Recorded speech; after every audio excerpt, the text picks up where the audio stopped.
요한복음 15장 1절부터 19절까지 함께 보겠습니다. 나는 참 포도나무요 내 아버지는 농부라. 무릇 내게 붙어있어 열매를 맺지 아니하는 가지는 아버지께서 그것을 제거해 버리시고 무릇 열매를 맺는 가지는 더 열매를 맺게 하려 하여 그것을 깨끗하게 하시느니라. 너희는 내가 일러준 말로 이미 깨끗하여졌으니 내 안에 거하라. 나도 너희 안에 거하리라. 가지가 포도나무에 붙어있지 아니하면 스스로 열매를 맺을 수 없음 같이 너희도 내 안에 있지 아니하면 그러하리라. 나는 포도나무요 너희는 가지라. 그가 내 안에 내가 그 안에 거하면 사람이 열매를 많이 맺나니 나를 떠나서는 너희가 아무것도 할 수 없음이라. 사람이 내 안에 거하지 아니하면 가지처럼 밖에 버려져 마르나니 사람들이 그것을 모아다가 불에 던져 사르느니라. 너희가 내 안에 거하고 내 말이 너희 안에 거하면 무엇이든지 원하는 대로 구하라. 그리하면 이루리라. 너희가 열매를 많이 맺으면 내 아버지께서 영광을 받으실 것이요 너희는 내 제자가 되리라. 아버지께서 나를 사랑하신 것 같이 나도 너희를 사랑하였으니 나의 사랑 안에 거하라. 내가 아버지의 계명을 지켜 그의 사랑 안에 거하는 것 같이 너희도 내 계명을 지키면 내 사랑 안에 거하리라. 내가 이것을 너희에게 이름은 내 기쁨이 너희 안에 있어 너희 기쁨을 충만하게 하려 함이라. 내 계명은 곧 내가 너희를 사랑한 것 같이 너희도 서로 사랑하라 하는 이것이니라. 사람이 친구를 위하여 자기 목숨을 버리면 이보다 더 큰 사랑이 없나니 너희는 내가 명하는 대로 행하면 곧 나의 친구라. 이제부터는 너희를 종이라 하지 아니하리니 종은 주인이 하는 것을 알지 못함이라. 너희를 친구라 하였노니 내가 내 아버지께 들은 것을 다 너희에게 알게 하였음이라.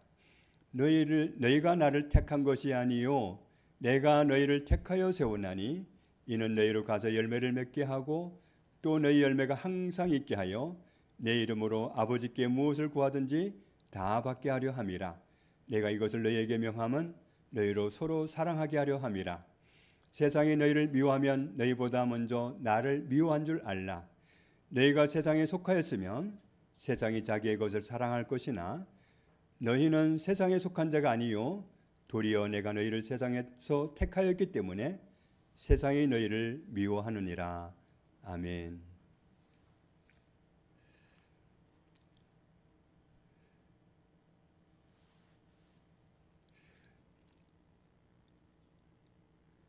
거기 아니고 그게 떠요? 그게 아닌데.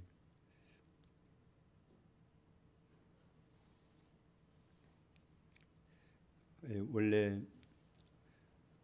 포도 농사에 대해서 우리가 좀 알면 오늘 말씀이 쉬울 것 같아서 포도 농사에 대한 그 자료를 준비했는데 자료가 엉뚱한 게 뜨는 것 같습니다.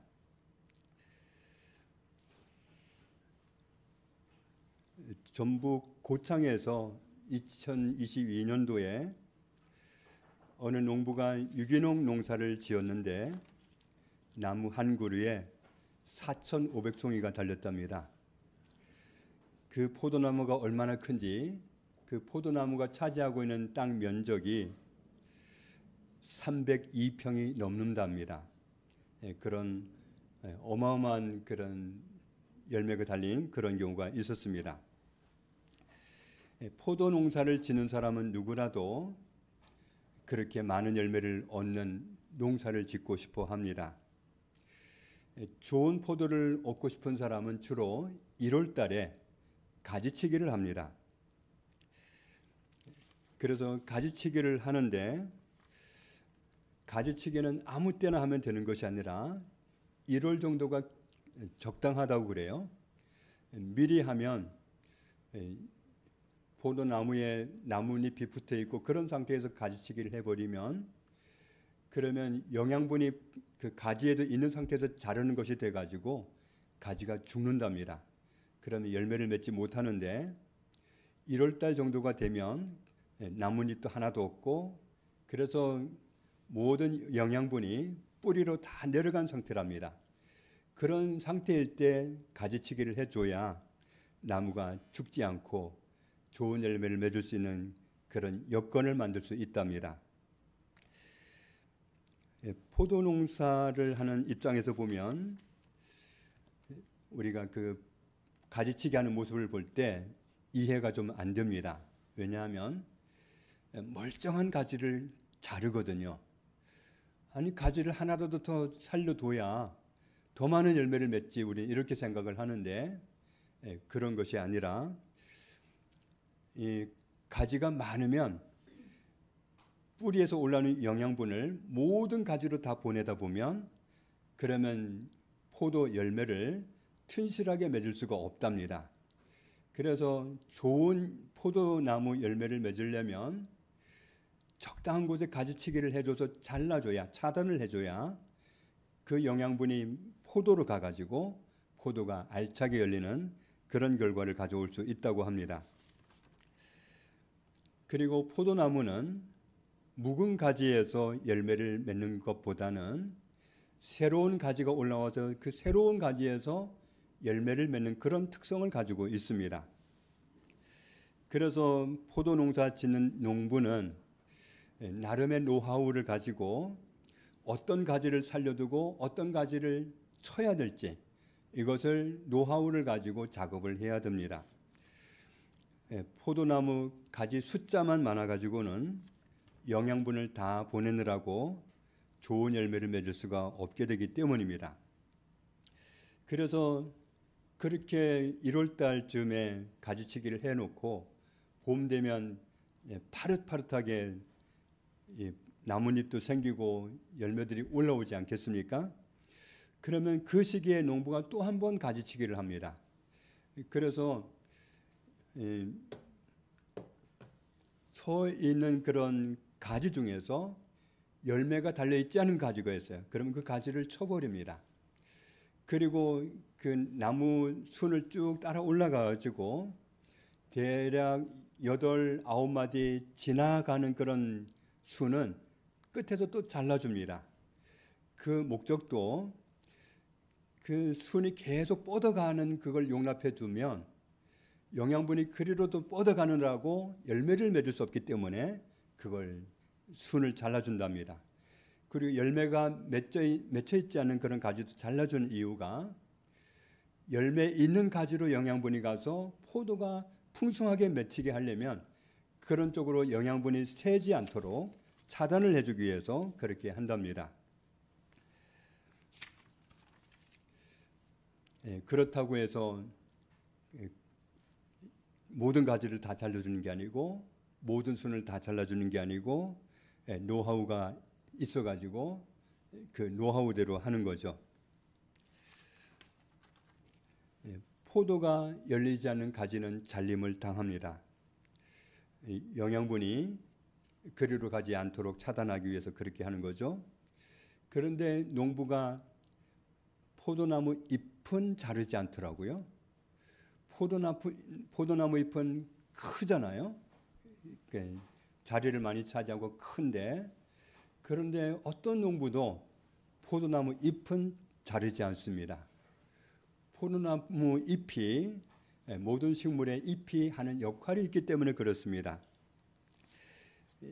포도나무 잎은 나무에 어떤 영향을 주는 일을 하느냐 하면 광합성 작용이라고 하는데, 햇빛을 이용해서 이산화탄소와 물을 가지고 포도당을 만들어 가지고, 사람도 포도당을 만들듯이 식물도 포도당을 만들어 가지고 나무에다가 에너지를 공급하는데 그 일을 잎이 합니다. 그래서 만들어진 포도당이 남으면 녹말로 변환시켜 가지고 잎이나 나무에 저장을 한답니다. 그리고 잎은 호흡작용을 한다고 해서 밤 시간에 잎이 광합성으로 축적된 영양분을 산화시켜 가지고 생명 활동에 필요한 에너지를 만든답니다. 그리고 잎은 증산작용이라고 해서 잎의 기공을 통해서 수증기를 배출하면서 뿌리에 흡수한 영양분을 식물 전체로 공급하는 일을 하고, 또 나무 안에다가 그 무기 영양분을 저장하는 그런 일도 합니다. 그리고 잎은 나무의 온도를 조절하는 그런 일도 한답니다. 사람도 체온을 조절하는 역할을 하는 그런 기능을 하는 그런 기능이 있는데 식물도 똑같다는 거죠. 그래서 식물한테 잎은 생존하는 데 필수적인 그런 역할을 하기 때문에 잎을 자르지 않고 보관하는 거죠. 아까 잎에 하는 역할 중에서 기공이라고 그랬는데, 기공이라는 말이 무슨 뜻이냐면 잎이나 또 나무 줄기에나 있는 어떤 작은 구멍들을 얘기하는데, 그 구멍으로 필요한 그런 영양분이 옮겨 다니고 또 공급이 되고 그런 일을 한답니다. 포도 농사에 대한 이 정도의 이해를 가지고 요한복음 15장에 있는 본문을 가보면 예수님은 참 포도나무시고 그리고 하나님은 농부이시다. 그리고 5절을 보면 예수님은 포도나무이시고 우리는 포도나무 가지라고 말씀합니다. 포도나무 가지는 열매를 맺는데 포도나무 가지에 해당하는 우리가 어떻게 하면 열매를 맺을 수 있는가? 열매를 맺는 조건이 무엇인지를 여기에서 알려주고 있습니다. 나는 포도나무요 너희는 가지라. 내가 예수님 안에 있고 예수님이 내 안에 거하고 그런 상태가 되면 나는 열매를 많이 맺는다. 예수님을 떠나서는 우리가 열매를 맺을 수 없다. 이렇게 말씀합니다. 예수님은 포도나무고 나는 가지이고, 그렇다면 내가 열매를 맺기 위해서는 포도나무이신 예수님에게 붙어 있어야만 열매를 맺을 수 있습니다.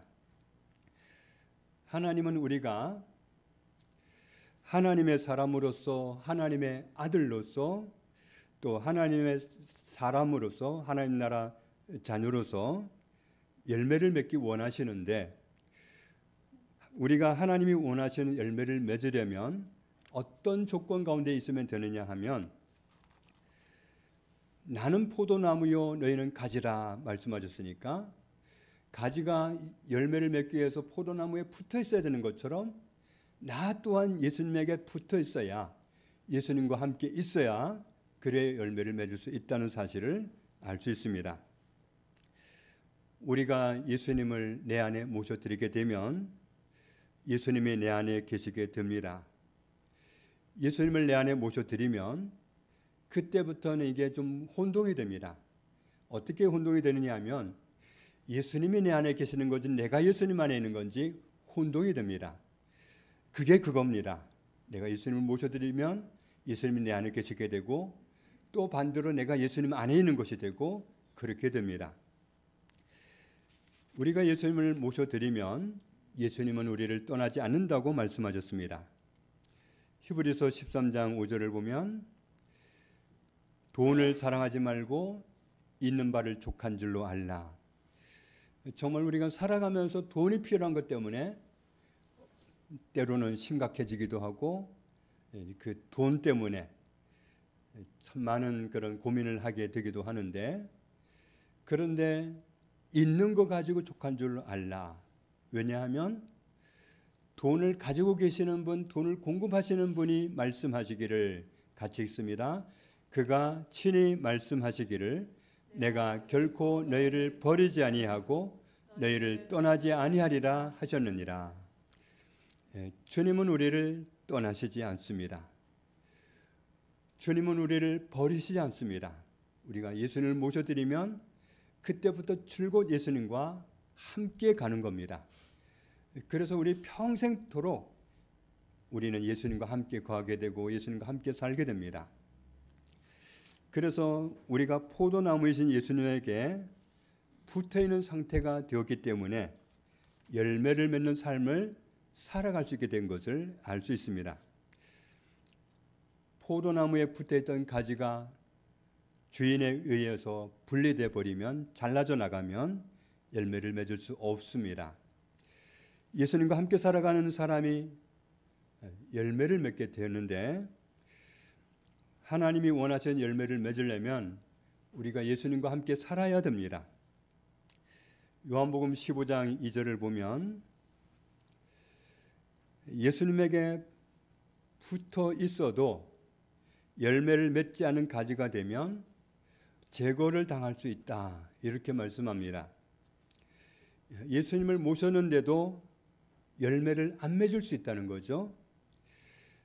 아모스 3장 3절을 보면 두 사람이 함께 있을 때, 두 사람이 함께 살아갈 때 뜻이 일치되지 않으면 그러면 동행할 수 없다. 두 사람이 똑같은 시간에 똑같은 방향으로 어디를 가려면 뜻이 같아야 됩니다. 뜻이 다르면 동행을 할 수가 없습니다. 각자 원하는 길을 가는 거죠. 우리가 시장에 갈 때도 예수님과 함께 가면 예수님이 싫어하시는 건 안 사게 되겠죠. 전에는 내가 좋아하는 것들이었는데, 그래서 시장에 갈 때 예수님이 내 안에 계시는데도 불구하고 예수님과 눈을 안 마주치고 예수님한테 눈길을 안 주고 그냥 혼자 사는 거죠. 예수님 눈치를 보면 못 살 것 같으니까 예수님 의식도 안 하려고 해버리고, 마치 예수님이 나랑 함께 계시지 않는 것처럼 무시해버리고 그냥 내 마음대로 그냥 원하는 거 사고 무시하는 거죠. 예수님과 눈이 마주치면 어떤 가게는 들어가다가도 돌아서서 나오게 되겠죠. 일상생활 속에서 우리가 우리 안에 계시는 예수님을 신경 쓰면 말이 달라지고 성품이 달라지고 취향이 달라지고 많이 달라지게 되어 있습니다. 하루아침에 확 바뀌는 건 아니지만 예수님을 모시고서 살아가는 사람은 반드시 바뀌게 되어 있습니다. 그래서 어떤 사람으로 바뀌느냐 하면 예수님 없이 바뀌는 사람은 정말 봐주기가 민망스럽습니다. 너무 자기 중심적이고 너무 보기가 추해서 봐주기가 어렵습니다. 그런데 예수님과 함께 살아가는 사람이 변하면 세상 사람들이 보기에도 정말 봐주기 좋게 좋은 모습으로 바뀝니다. 그런데 예수님을 모시고 있으면서도 뜻이 다르면 바뀌지 않습니다. 예수님 뜻은 예수님 뜻이고 나는 내 뜻대로 살라요. 그렇게 살면 30년을 교회를 다녀도 바뀌지 않고 100년을 교회 다녀도 그 사람은 바뀌지 않습니다. 사람이 하나님이 원하시는 열매를 맺으려면 하나님과 뜻이 일치되어야 합니다. 그러려면 우리가 분명하게 해둬야 할 것이 있습니다. 내 안에 예수님을 모셔드릴 때 예수님을 어떤 분으로 모셔드리느냐 하는 거죠. 우리가 예수님을 모셔드릴 때 이렇게 하라고 말씀합니다. 너희 마음에 그리스도를 주로 삼아, 너희 마음에서 그리스도를 주인님 삼아, 예수님을 주인님으로 삼으라고 말씀합니다. 우리가 예수님을 모셔드릴 때 예수님을 나의 주인으로 모셔야 되는 겁니다. 예수님을 주인님으로 모셨으면 우리 자신의 위치는 분명해지는 거죠. 나는 예수님을 따라야 되고 싫어도 순종해야 되고 하라면 해야 되고 말라면 말아야 되고, 이게 역할과 위치가 분명하게 달라집니다. 마태복음 6장 24절을 보면 한 사람은 두 주인을 섬길 수 없다고 말씀합니다. 예수님이 주인이든지 내가 주인이든지, 예수님이 주인이든지 내가 좋아하는 돈이 주인이든지, 예수님이 주인이든지 내가 사랑하는 자녀가 주인이든지, 주인은 하나지 나 한 사람에게 주인이 둘 될 수는 없습니다. 내 삶을 통해서 누가 주인인지 분명하게 드러날 수밖에 없습니다. 그것이 열매입니다. 예수님은 그 열매를 보시겠다는 거죠. 그래서 마태복음 7장 21절을 보면 예수님을 자기 필요할 때만 주인님이라고 부르면서 주여 주여 찾은 사람이 하나님 나라에 들어가는 것은 아니다. 하나님의 뜻대로 산 사람이 하나님 나라 들어간다. 예수님을 주인님으로 삼고 주인 대접을 해드린 사람이 하나님 나라 들어가는 거지. 예수님 모셨다고 하면서도 내가 주인 행세를 한 사람, 이런 사람은 들어갈 수 없다는 겁니다.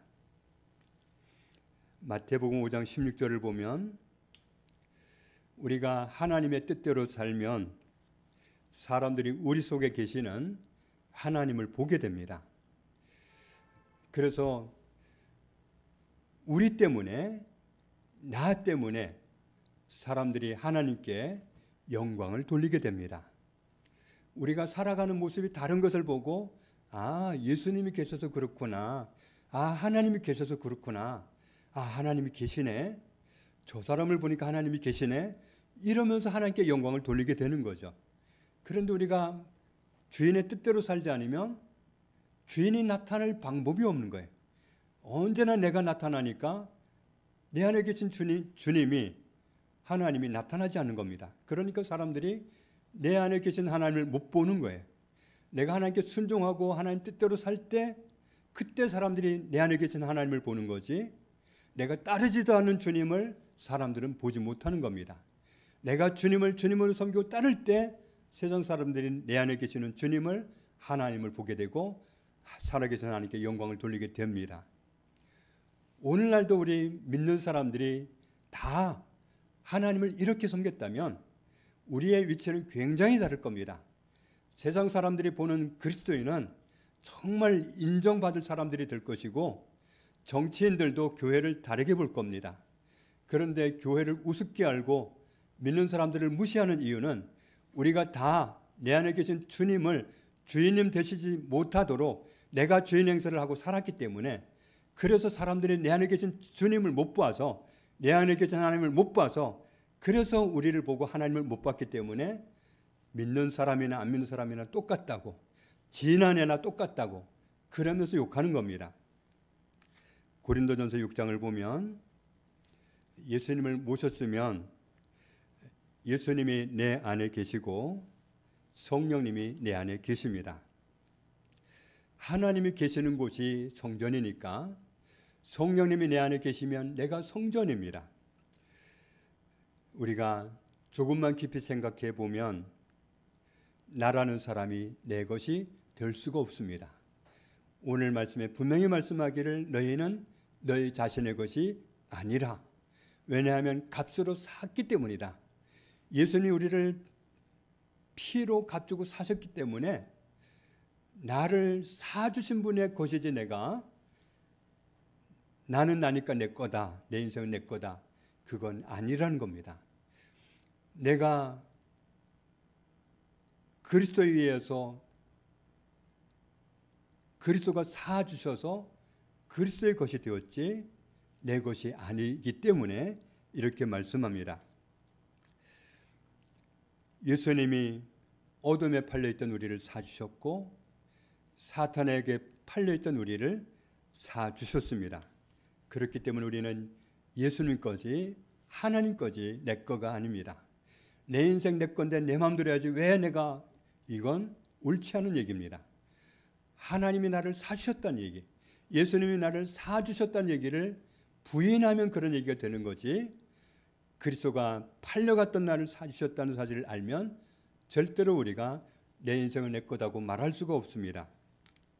요한계시록 5장 9절에도 예수님이 피로 값주고 사셔서 우리를 하나님께 드리셨다고 분명하게 말씀하고 있습니다.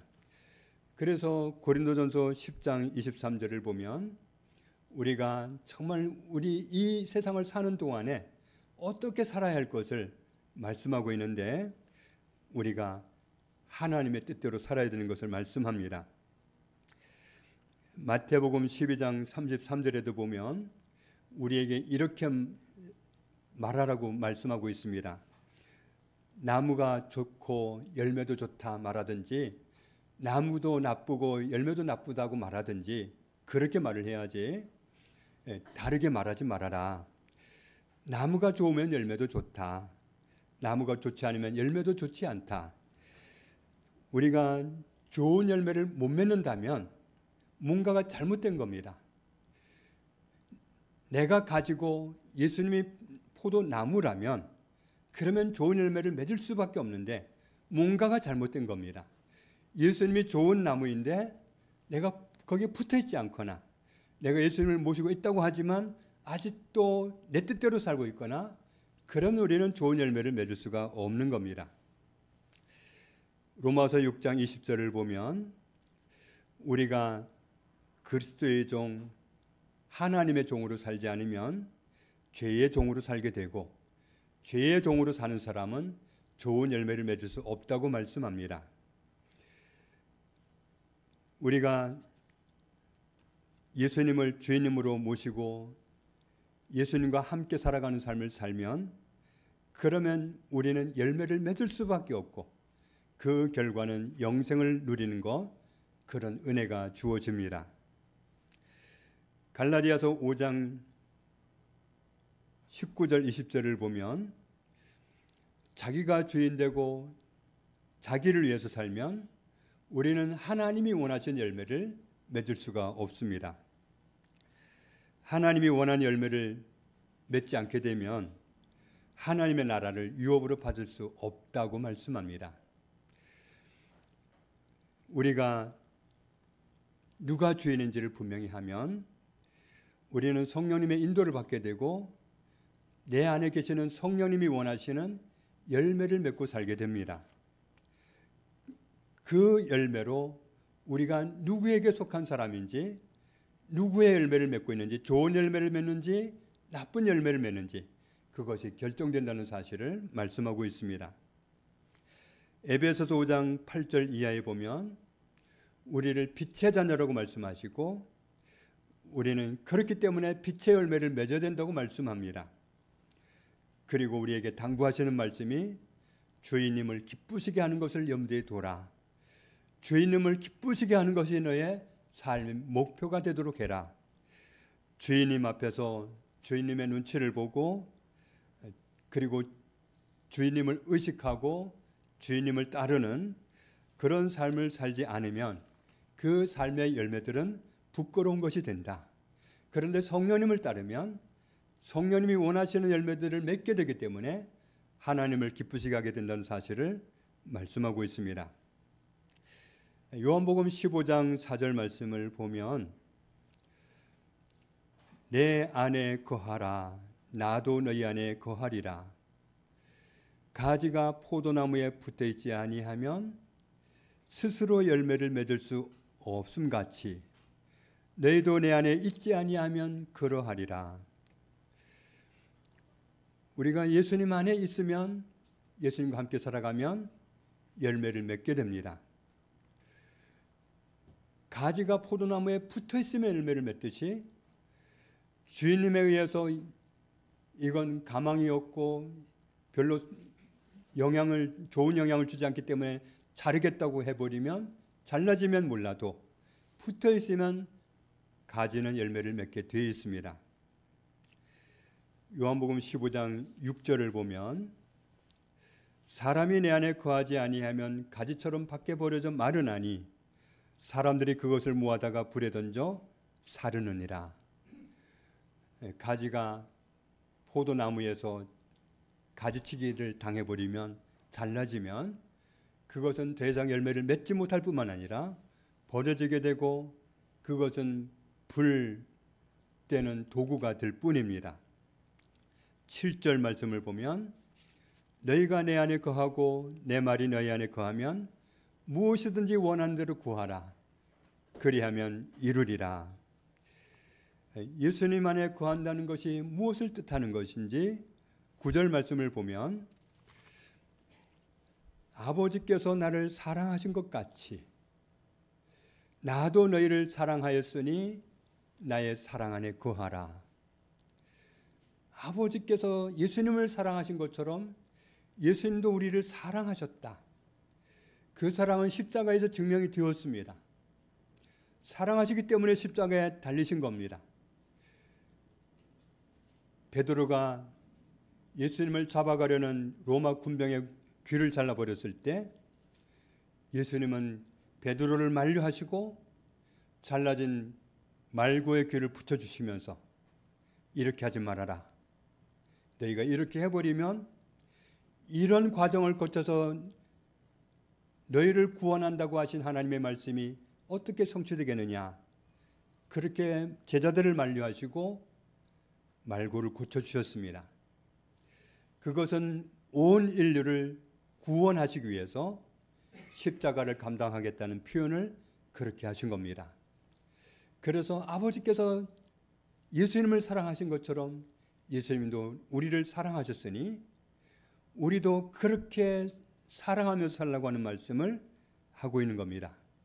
10절을 보면 내가 아버지의 계명을 지켜 그의 사랑 안에 거하는 것 같이 너희도 내 계명을 지키면 내 사랑 안에 거하리라. 사랑한다는 게 뭐냐? 사랑한다는 건 사랑하는 사람의 말을 간직하게 되어 있습니다. 그리고 사랑한다는 사람의 말을 거슬리지 않으려고 합니다. 왜냐하면 사랑하기 때문에. 부모님을 사랑하는 사람은 부모님이 싫어하는 걸 안 하려고 합니다. 왜냐하면 사랑하기 때문에. 하나님을 사랑하는 사람은 하나님이 싫어하는 걸 안 하려고 합니다. 진짜로 사랑하기 때문에. 아버지의 계명을 지키는 것이 아버지를 사랑하는 것이다. 아버지의 말을 염두에 두고 사는 것이 아버지를 사랑하는 것이다. 예수님의 말씀을 염두에 두고 그 말씀대로 살아가는 것이 예수님을 사랑하는 것이다. 너희도 내 계명을 지키면 내 사랑 안에 거하는 것이 된다. 예수님이 왜 이런 말씀을 우리에게 당부하시느냐 하면 11절 말씀 같이 읽습니다. 내가 이것을 너희에게 이름은 내 기쁨이 너희 안에 있어 너희 기쁨을 충만하게 하려 함이라. 우리를 기쁨 가운데 살게 하려고 그렇게 하신다. 우리가 말씀대로 살려고 애를 쓰면 그렇게 살아본 사람은 다 압니다. 그렇게 안 해본 사람은 몰라도 해본 사람은 다 알아요. 그게 얼마나 기쁜지 압니다. 말씀대로 살아가는 것이 얼마나 기쁜지 해본 사람은 알아요. 내 고집대로 살아본 사람은 몰라도 내 뜻대로 살려고 애써본 사람은 몰라도 하나님의 뜻대로 살려고 나를 포기해 본 사람, 나를 꺾어본 사람은 압니다. 정말 말씀대로 사는 것이 때로는 싫고 때로는 감당이 안 될 말씀이 있어요. 나한테 함부로 하는 사람을 용납하라느니 사랑하라느니 그 사람을 이해하라느니 내가 왜 그렇게 살아야 되느냐고요. 그렇게 따지고 싶을 때도 있어요. 그런데 그 말씀대로 순종하고 나아가 보면 정말 기쁩니다. 힘든데 따라가 보면 기뻐요. 힘들 것 같은데 기분 나쁠 것 같은데 따라가 보면 알아요. 우리로 하여금 기쁨 충만하게 살게 하려고 말씀하시는 거라고 지금 우리에게 말씀합니다. 12절을 보면 내 계명은 곧 내가 너희를 사랑한 것 같이 너희도 서로 사랑하라 하는 이것이니라. 주님이 우리에게 진실하게 사랑하신 것처럼 우리도 다른 사람을 사랑하는 사람이 되는 것, 그것이 주님이 우리에게 부탁하시는 말씀이다. 주님은 우리가 서로를 사랑하는 것을 보기를 원하십니다. 따져가면서 이건 아니잖아요. 이게 아니라 사랑하려고 하셨으니까 사랑하려고 애써보려고 하고, 나는 이해가 안 되지만, 나는 용납하기가 힘들지만 말씀대로 살기 위해서 나를 꺾어보려고 도움을 요청해가면서 정말 저는 안 됩니다, 도와주세요 해가면서 그렇게 살아보려고 할 때, 그때 주님이 우리를 도와주시고, 그래서 그 말씀대로 살아낼 때 얼마나 기쁜지 얼마나 감사한지 모릅니다. 그러면 그런 삶의 모습을 보고 내 주변 사람들이, 내 가족들이 충격을 받습니다. 내 안에 계신 하나님을 봅니다. 내 안에 계신 주님을 봅니다. 내가 남들 하는 그 사람들과 똑같이 하면 내 안에 하나님 계신 것을 어떻게 보여줍니까? 내 살아가는 방식이 다른 사람들과 다를 바가 없다면 내 안에 계신 주님을 어떻게 나타냅니까? 그런데 내 안에 계신 주님께 순종하고 보니까 주님이 드러나게 되고 사람들이 내 안에 계신 하나님을 보게 되는 겁니다. 아, 하나님은 계시는군요. 하나님 계시는군요. 저도 예수님 믿어도 될까요? 사람들이 나 때문에 이렇게 나올 수가 있는 겁니다. 그런데 내 감정대로 살고 내 생각대로 고집하고 나가니까 나는 이거 못해요. 이렇게 못 받고 나가니까 내 안에 계신 주님이 안 드러나고 그래서 내 자녀들이 주님을 안 믿게 되는 거고 주님께 관심이 없고 교회를 왜 가야 되지? 귀찮게? 이렇게 말하는 겁니다. 우리 책임입니다. 우리가 주님을 나타내지 않기 때문에 내가 주님께 순종하고 주님을 따르는 모습을 나타내지 않았기 때문에 내 안에 계신 주님이 나타나지 않아서 사람들이 주님을 못 보고 내 자녀들이 주님을 못 보고 내가 그렇게 소중히 여기는 주님을 등한시하고 무시하고 그러는 겁니다. 세상 사람들이 예수님을 무시하는 이유가 하나님을 무시하는 이유가 우리 때문입니다. 우리 살아가는 거 보니까 알겠다는 거죠. 하나님이 계시긴 어디 계셔? 있으면 보여줘. 이런 말을 하는 이유가 내가 보여주지 못했기 때문입니다. 어떻게 보여줘요? 내가 하나님 말씀대로 살아갈 때 보여주는 거예요. 예수님 말씀대로 살아갈 때 보여주는 거예요. 그렇지 않으면 세상 사람과 내가 무슨 차이가 있습니까? 우리가 서로를 사랑할 때 그때 우리 주님이 드러나게 되는 겁니다. 16절 말씀을 보면 너희가 나를 택한 것이 아니요 내가 너희를 택하여 세우나니 이는 너희로 가서 열매를 맺게 하고 또 너희 열매가 항상 있게 하여 내 이름으로 아버지께 무엇을 구하든지 다 받게 하려 함이라. 우리가 주님을 택한 것이 아닙니다. 주님이 나를 택하셨습니다. 내가 주님을 찾느라고 정말 동네방네 다니면서 주님을 찾은 게 아니라 주님이 나를 찾아오셨습니다. 주님이 나를 선택해 주셨습니다. 목적이 있습니다. 너희로 가서 열매를 맺게 하고 우리가 열매 맺는 것이 우리를 택하신 분의 소원입니다. 그리고 너희 열매가 항상 있게 하여 20년 전에 열매 많이 맺었는데요. 지금도 열매를 맺는 너희 열매가 항상 있게 하여 그렇게 살 때 우리에게 주시는 혜택이 뭐냐 하면 너희 열매가 항상 있게 하여 내 이름으로 아버지께 무엇을 구하든지 다 받게 하려 함이라.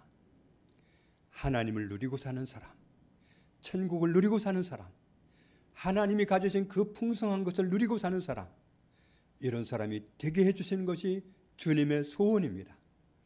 우리가 열매를 맺는 것이 소원이고 우리가 하나님의 것을 가지고 풍성하게 사는 것이 하나님의 소원입니다.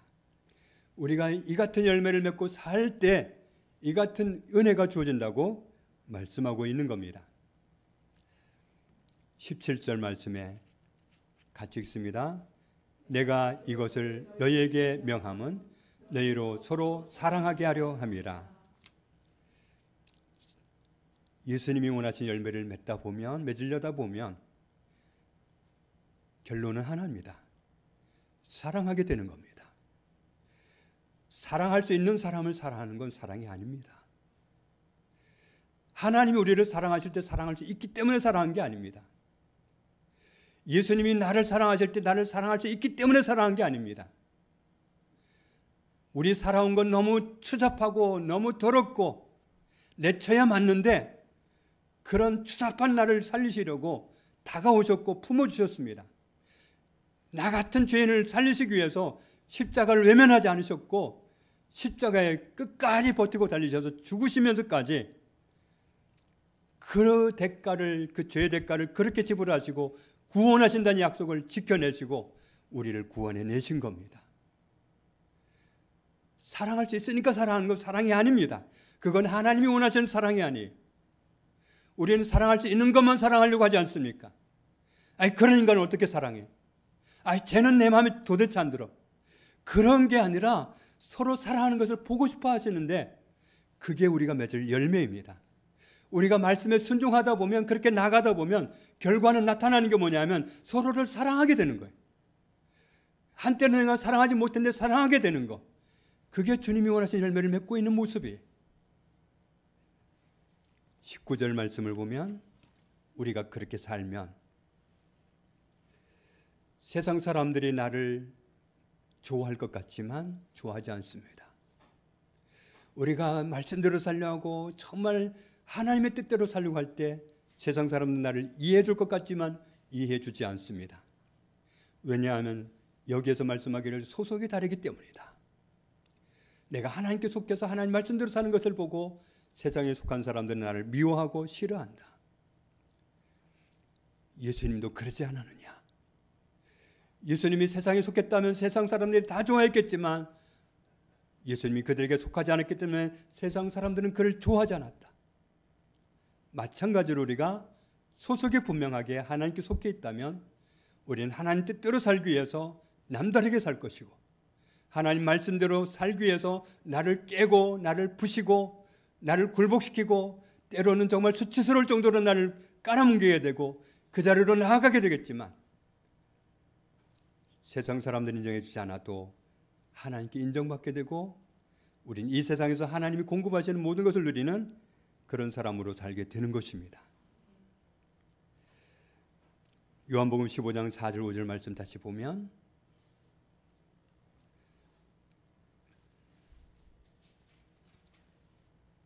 내 안에 거하라. 나도 너희 안에 거하리라. 가지가 포도나무에 붙어있지 아니하면 스스로 열매를 맺을 수 없음 같이 너희도 내 안에 있지 아니하면 그러하리라. 나는 포도나무요 너희는 가지라. 그가 내 안에 내가 그 안에 거하면 사람이 열매를 많이 맺나니 나를 떠나서 너희가 아무것도 할 수 없음이라. 예수님과 함께 살면 열매를 맺습니다. 예수님과 함께 산다는 게 무엇입니까? 말씀하신 말씀에 귀 기울이고 그 말씀대로 살아드리는 겁니다. 예수님이 나를 사랑하시기 때문에 나를 위하여 십자가에 달리셨던 것처럼 나도 예수님을 사랑함으로 예수님 말씀대로 살아내는 것, 그게 예수님과 함께 사는 것이고 그게 열매를 맺는 삶입니다. 열매 맺는 조건은 간단합니다. 예수님과 함께 사는 겁니다. 내 뜻을 가지고 사는 게 아니라 주인님의 뜻을 가지고 예수님과 함께 살아낼 때 우리는 하나님이 원하시는 열매를 많이 맺으면서 하나님께 영광이 되는 삶을 살게 되고, 이 땅에서는 하나님의 모든 것을 풍성하게 누리고 살아가는 그런 사람으로 내 안에 하나님이 계신 것을, 예수님이 계신 것을 내 가족들에게 나타내고 이웃에게 나타내며 살아가는 그런 사람이 되게 해주셔서 영광을 하나님께 돌리게 되는 이런 삶을 살게 하십니다. 열매 맺는 조건, 예수님과 함께 살아가는 이 삶을 충성되게 살아가는 저와 여러분 되시기를 주님의 이름으로 축복합니다. 하나님 아버지 감사합니다. 우리가 주님을 택한 것이 아니라 주님이 택해 주셨습니다. 우리 안에 주님이 계시고 내 안에 주님이 계십니다. 내 안에 주인님을 모셨습니다. 이제부터 진짜 주인님이 주인님 되시도록 우리가 주님께 순종하고 말씀대로 살아내는 저희들이 되게 하여 주옵소서.